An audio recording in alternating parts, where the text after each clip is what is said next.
It's Deacon Don again. I wanted to give this reflection last week, but technical difficulties didn't allow me to do that. You see, my laptop just died.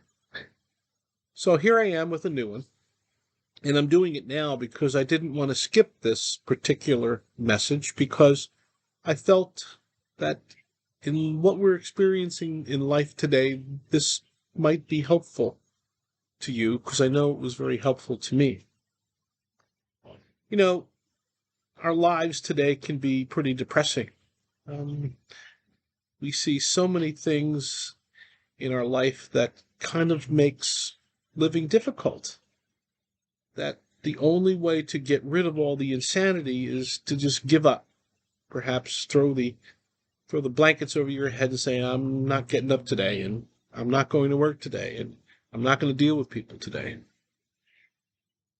It's easy to be able to hide ourselves because we've given up hope, whether it be because of political skepticism that seems to be bordering on the tragic quite often, or whether it's because of the pandemic repercussions, or whether it's because of inflation, or whether it's because of the horrible acts of violence that humans can inflict on each other that we seem to see all the time.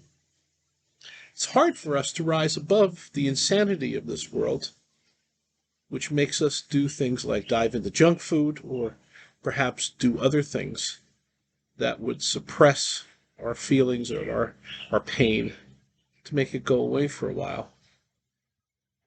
How do we get out of this mess? Well, to tell you the truth, suppressing it and hiding from it isn't really going to work. I have to admit I was feeling a little bit depressed earlier this week. So when I read the scriptures from last Thursday, actually from last Sunday, I found it to be enlightening to me, and it made me smile. You see, the scripture was from Hebrews, and it's the story about Abraham telling all of us that all is not lost, not by a long shot. That's why I want to call this reflection, It Ain't Over Yet. You see, Abraham was this historical and real father of nations. He earned this title when he was really too old to be father of anybody. He was a pretty old man. As a matter of fact, one of the quotes in the scripture line says, he was a man himself as good as dead. Oh, geez. What a description. Well, you see, this old dude might as well have been waiting to die and to give it up. But God had other plans for him. You see, it just ain't over yet. God promised to make him the wellspring of life. And you know what? This old dude believed it. He did.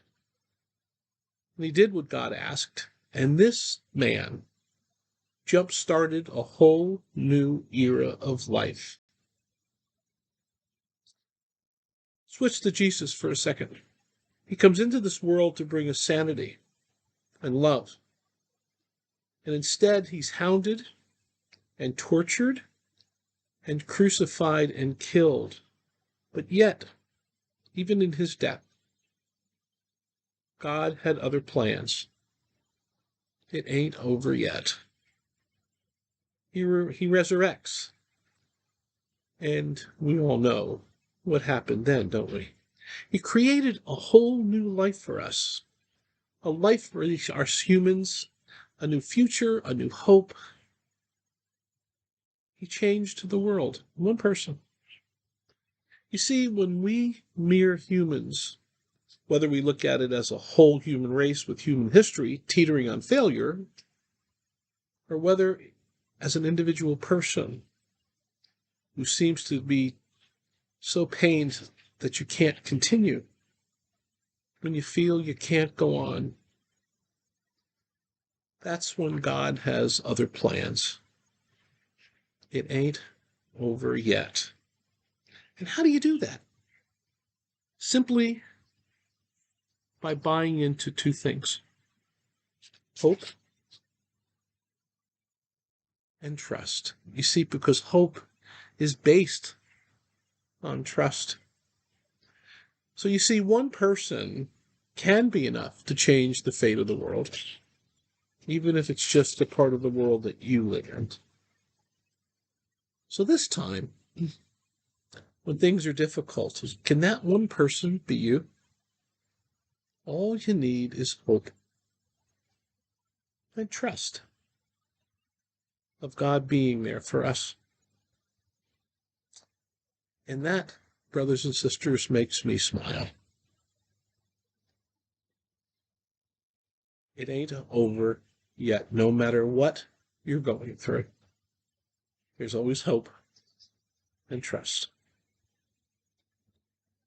On a personal note, if you'd just give me an additional minute, I'd appreciate it. Last Thursday, when I was to do this reflection, it was my 49th wedding anniversary. You see, my wife Nancy is a saint in the making, not just because she's put up with me all this time, but because whenever I hear her voice or see her face, she brings me hope that the world is really a great place to be in. Happy anniversary, Nancy. I love you. And for the rest of us, have a great day.